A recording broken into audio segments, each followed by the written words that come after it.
This is the new 2024 Hummer EV SUV Edition 1. An Edition 1 with the on-road package is $105,000 all in. If you want the extreme off-road package like the one we drove, it'll cost you another $5,000. Like the pickup, it has 2 motors in back and 1 in the front, but it's 20 inches shorter than the truck, so it has a smaller battery pack. But it is far from compact. It's roughly as long as a Ford Explorer, but 8 inches wider. What is it like to drive? How does it compare to a Rivian or a Ford Lightning? And, most importantly, will anyone buy it? To find out, GM flew us to San Francisco and then brought us to a muddy off-road track where they didn't let us drive it. Apparently, a solid week's rain made it too muddy for journalists to drive. Despite its Ford-driven wheels, crab walk ability, knobby tires, and various driving modes, including one literally for getting people like me unstuck, GM only allowed us to ride with their engineers, who seemed to have no trouble at all, although they did avoid half the track. So this will be a road review, which may be more fitting considering how few charging stations I've seen at the local off-road park. As a consolation prize for the canceled off-roading, GM blocked off a small road and let us test the launch control, which is called Watts to Freedom. There are a lot of numbers thrown around with the Hummer. It's 9,000 pounds, it's 196 inches long, it can have 16 inches of ground clearance in extraction mode. It has 10 degrees of rear steer, which I think is an industry record. And thanks to 10 degrees of rear steer, it has the turning circle of a Chevy Bolt. But the number we're going to focus on right now is 300. The first Hummer, the H1, had a variant like this called a wagon. Actually, it was called an Alpha Wagon. Yeah, that was the real name. That was not just the name of the Tate family vehicle. That truck had a 6.6 liter Duramax diesel that made 300 horsepower and 540 pound-feet of torque. As Matthew McConaughey said to Leonardo DiCaprio in The Wolf of Wall Street, those are rookie numbers. You got to get those numbers up.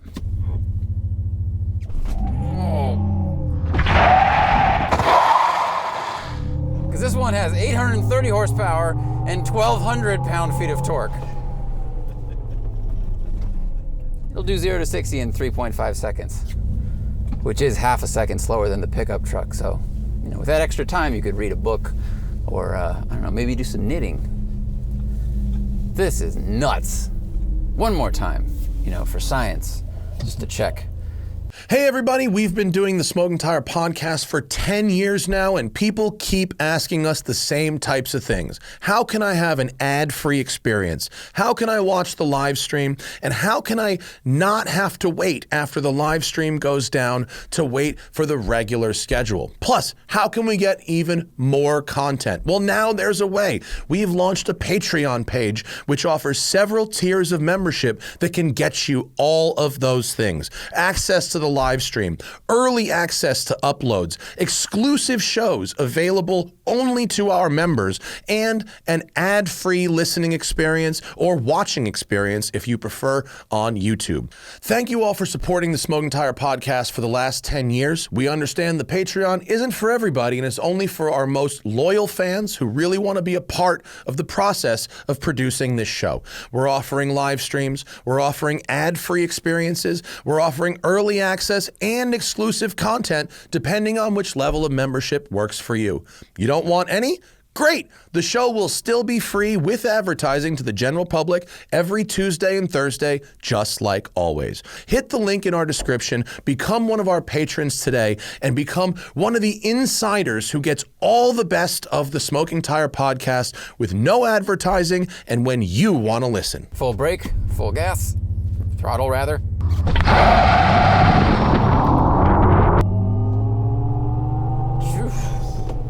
What's amazing about this is it actually is learning the surface. So the first launch we did, we had a lot of wheel spin, but as we do more and more of them, the computer detects how slippery the ground is, what the conditions are, and it is producing less wheel spin and actually accelerating harder and harder. Because that's what you need in a 9,000 pound off-road vehicle.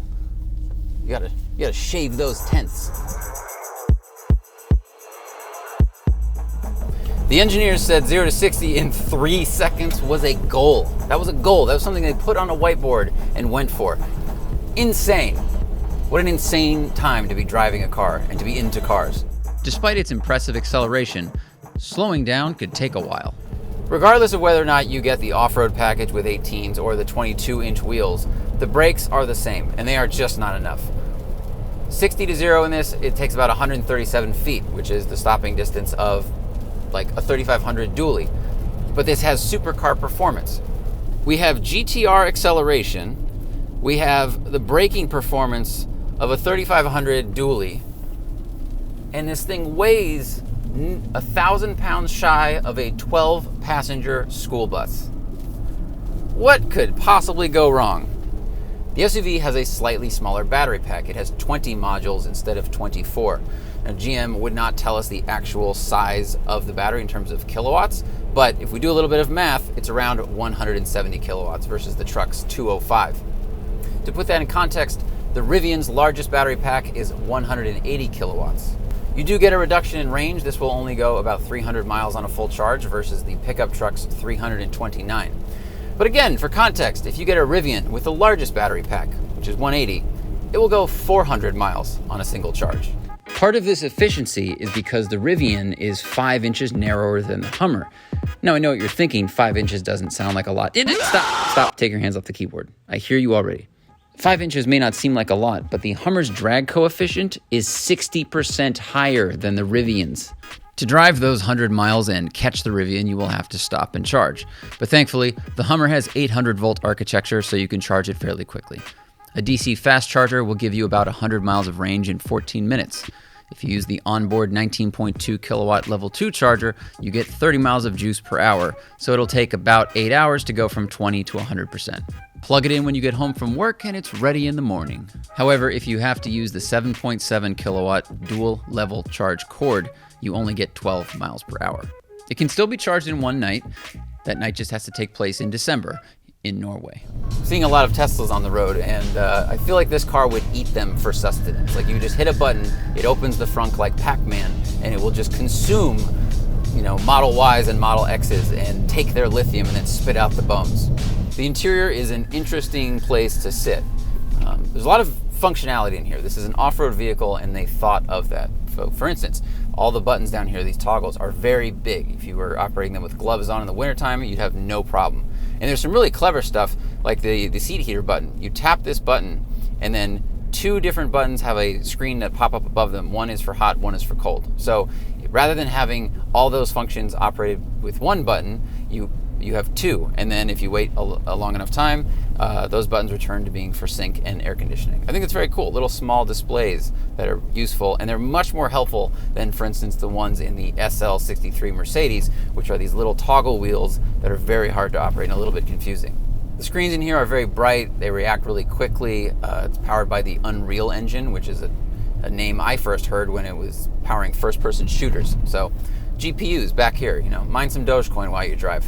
And then, although these screens are very clear, the placement of some key information is not optimal. For example, right now, I can barely see this speed limit that's posted on the upper right corner of the dashboard. And that's only because I moved the steering wheel up. If I put it in the position I actually like it to be in, I have zero idea what the speed limit is in this area, unless I, of course, look at the signs. But it's really nice having that speed limit change as you go through different neighborhoods on the screen. And if I can't see it, what's the point? I'd love to move that over to the left where I have a compass, which I don't need. And that's also where you were able to put a drift gauge and a G meter, which are other things you don't need.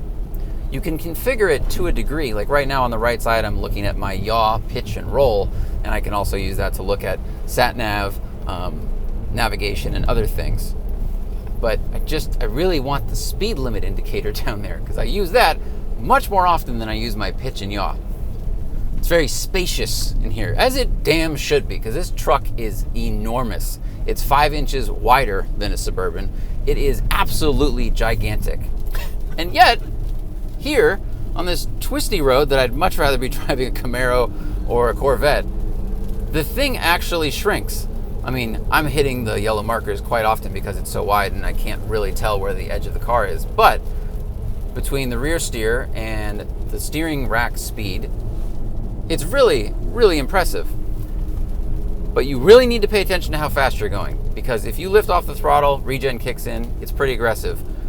But if you don't brake early enough, you will be sailing off that road just because of the laws of physics and the amount of momentum you have and the amount of grip, or shall we say the light amount of grip, these off-road tires have. you're gonna want PS4s on this. If you don't off-road your Hummer, put good tires on it immediately. Trust me. There is clever technology everywhere in this. I mean, we have 3 motors, 1 in the front, 2 in the back. The 2 in the rear can simulate a lock differential. So when you're off-roading, it actually locks to allow the rear to have more movement so that you can pivot around the nose. That, coupled with additional rear steer, helps it be so maneuverable. So if you're on a trail with tight switchbacks, you need to get around a rock, all these other things that we saw in the early marketing materials that I, frankly, being the curmudgeon I am, thought were just silly headlines. It all works really well. We didn't get to drive the off-road course yesterday, which was incredibly disappointing. But what you could feel is the incredible mobility of the rear end of this truck. The truck can really put itself where it needs to be. So in that way, it does feel like a much smaller vehicle than it actually is. There are cameras all over this thing, even underneath the truck, which is really, really clever. There are 2 cameras under the truck that look at the wheels, so you are able to see both the inside and outside of your tires at pretty much all times. And I know what you're thinking. What if you drive through the mud and that camera underneath the truck gets covered with mud? I asked the same thing, and they said there's a sprayer there, because they thought of that. When you hit the throttle, it sits back like a weird Millennium Falcon trophy truck wave runner and just accelerates. And they add a bunch of sound into it, of course. But there's also some intrusive sound. It's a problem with this car. At 80 miles per hour on the highway, the wind noise is quite loud. The good news is there's no diff whine coming from the back, the rear motors, the way you get in a Rivian, unfortunately. That is a very intrusive sound. So you don't have that here. But between the tires, the wind noise, and whatever's going on up there, it's not the quietest place to sit. You're going to want to listen to the music. Which brings up another problem, because the stereo in this truck is not very good. It's very thin. It seems very focused on the higher notes and the treble, and it's as if it thought that bass was like an affront to family values, and they wrote it out of the Constitution. Seats are fairly comfortable. Material on the steering wheel feels pretty good, but like this, it feels like you could wash it off with a hose, and I guess that's good if you're doing a lot of off-roading. But for most people that are just trying to drive around and stunt on society and tell them how much more lithium they can afford than the other person, it's not a luxurious experience. This is much more Wrangler than it is Defender. There are additional downsides. The rear tailgate is a swing-out gate. It doesn't drop down into a clamshell. And as we've said before about the Wrangler or the G-Wagon, you have to make sure that the car behind you is parked a pretty good distance away. Today at the hotel, I couldn't open the swing gate all the way. I had to open it halfway and stop it. And I don't think there's a sensor that would stop it, that measures the distance of the car behind you and would stop it on its own, because it is a motorized swing gate. So it's possible that you would hit that button, and as you're getting out of your car, you're bashing into your neighbor, and you're going to have an awkward conversation with them.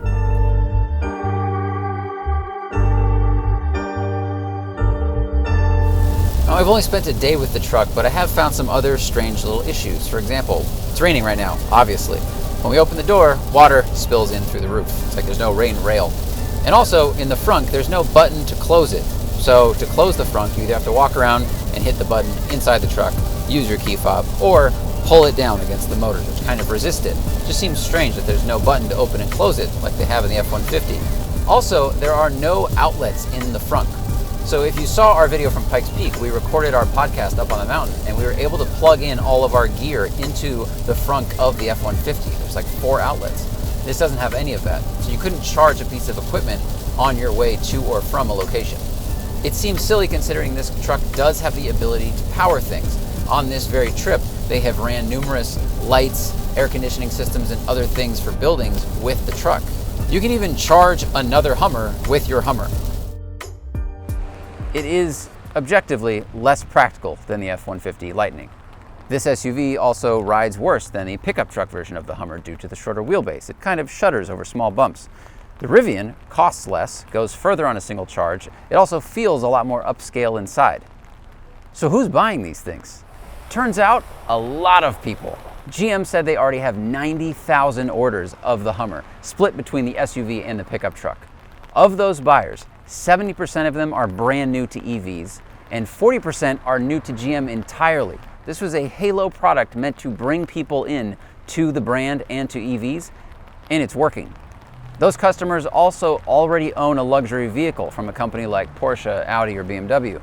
So they probably don't care that the interior of this is more Wrangler than Land Rover. If they want a Land Rover experience, they can just get in a Land Rover. I've had a few weeks to reflect on this drive, and I think I was a little too hard on the Hummer. Although parts of the interior seem unworthy of its price, it is dynamically and technologically impressive. It is huge, but agile, and Super Cruise kept it perfectly in line despite a rainstorm. My complaints about the screen layout could be changed with an over-the-air update, and I hope they are. Yes, it's loud when moving through the air at 70 miles per hour, but what office building wouldn't be? And GM's Ultium technology can't be cheap, so costs have to be cut. It's the same recipe they use for the Corvette. The money is in the drivetrain. A Rivian feels more upscale, but that startup lost nearly $7 billion last year, whereas GM profited nearly 10. The Hummer SUV is an example of conspicuous consumption, but the optimist in me hopes it functions as an EV gateway drug, a bacon-flavored vegetable that helps some naysayers judge electric propulsion on its merits instead of stereotypes. And remember, always fight your tickets. Use code TST10 on the Off the Record app available in the Android and iOS store, or go to offtherecord.com/T.